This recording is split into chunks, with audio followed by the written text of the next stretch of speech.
ভুয়া বিয়ের গুঞ্জন, সৎ স্বামীর রহস্য, সব বিতর্ক ছাপিয়ে এবার সত্যিটা বলতে ক্যামেরার সামনে এলেন পরিমণি। ঢালিউড কুইন পরিমণি মানেই যেন আলোচনা সমালোচনার ঝড়। রূপালী পর্দায় তার উপস্থিতি এখন কম, কিন্তু ব্যক্তিগত জীবনের নানা অধ্যায় তাকে নিয়মিতই সংবাদের শিরোনাম করে তোলে। প্রেম, বিয়ে, বিচ্ছেদ, এই ত্রিভুজে আটকে থাকা পরিমণির জীবন নিয়ে কৌতূহলের শেষ নেই।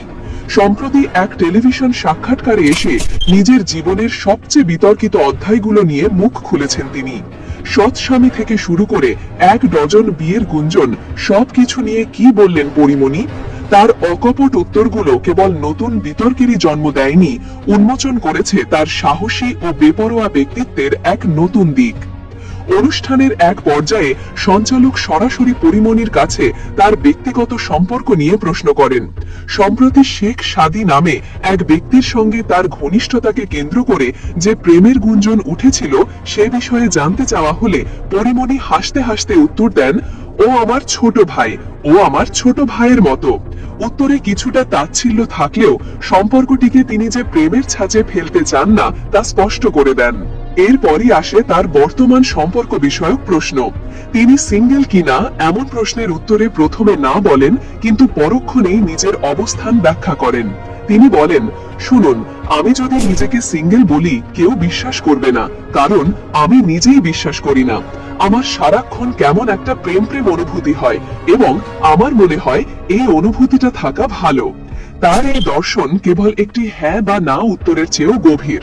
তিনি বোঝাতে চেয়েছেন তার জীবনে আনুষ্ঠানিক কোনো সম্পর্ক না থাকলেও তিনি ভালোবাসার অনুভূতি নিয়ে বাঁচতে পছন্দ করেন, যা তাকে মানসিকভাবে সজীব রাখে।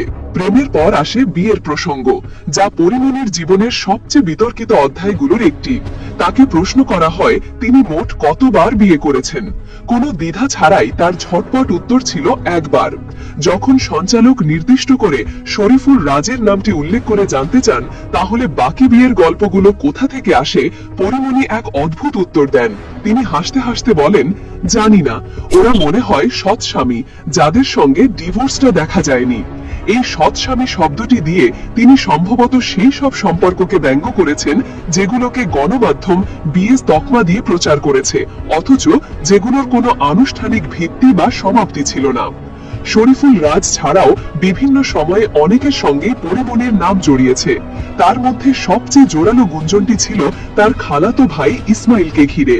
শোবিজে আসার আগে তিনি তাকে বিয়ে করেছিলেন বলে অনেকবার খবর রটেছে। গত বছরের নভেম্বরে এক মর্মান্তিক সড়ক দুর্ঘটনায় ইসমাইল পর সেই গুঞ্জন আরো বেশি ছড়ায়। অনুষ্ঠানে এই স্পর্শকাতর বিষয়টি নিয়েও প্রশ্ন করা হয়, ইসমাইল কি তোমার স্বামী ছিলেন? এই প্রশ্নের জবাবে পরিমণি তার ব্যঙ্গাত্মক ভঙ্গির পুনরাবৃত্তি করে বলেন, হ্যাঁ, আমার সৎ স্বামী ছিল।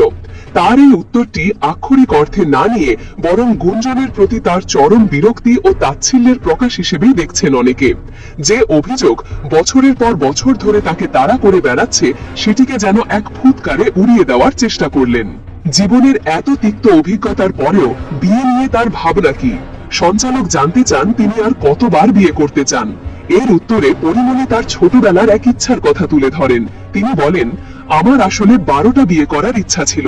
ছোটবেলা থেকে আমি মজা করে বলতাম আমি 1 ডজন বিয়ে করব, কিন্তু আমি তখন বুঝিনি যে এই মজা করে বলা কথাটা একটা গুজব হিসেবে এভাবে প্রতিষ্ঠিত হয়ে যাবে। বুঝলে আমি কোনোদিনই এটা বলতাম না। তার কথায় স্পষ্ট অনুশোচনা ফুটে ওঠে। একটি শিশু সুলভ খামখেয়ালি কথা যে তার জীবনের সবচেয়ে বড় স্ক্যান্ডালের একটিতে পরিণত হবে তা তিনি কল্পনাও করেননি। সব মিলিয়ে এই সাক্ষাৎকারটি ছিল পরিমণির এক ভিন্ন রূপ।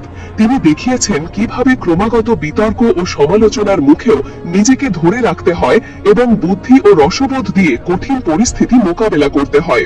তার উত্তরগুলো হয়তো অনেক প্রশ্নের জন্ম দিয়েছে, কিন্তু এটাও প্রমাণ করেছে যে পরিমণি তার শর্তেই বাঁচতে চান এবং নিজের গল্পটা তিনি নিজেই বলতে স্বচ্ছন্দ বোধ করেন।